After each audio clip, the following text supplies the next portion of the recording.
После оглашения приговора с нами побеседовать вышел, опять же, адвокат Перизат Кайрат и Гайни Алашпаевой, Асланбек Давлетьяров.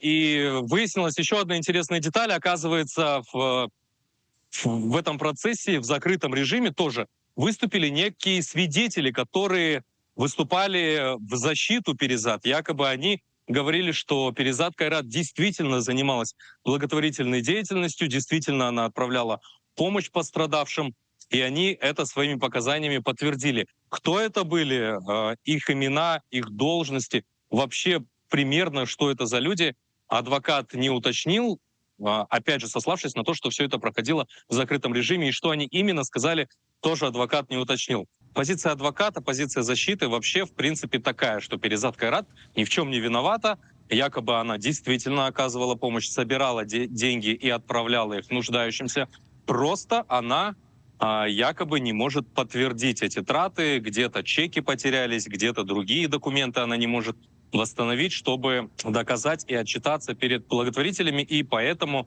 вот в этом вся ее вина.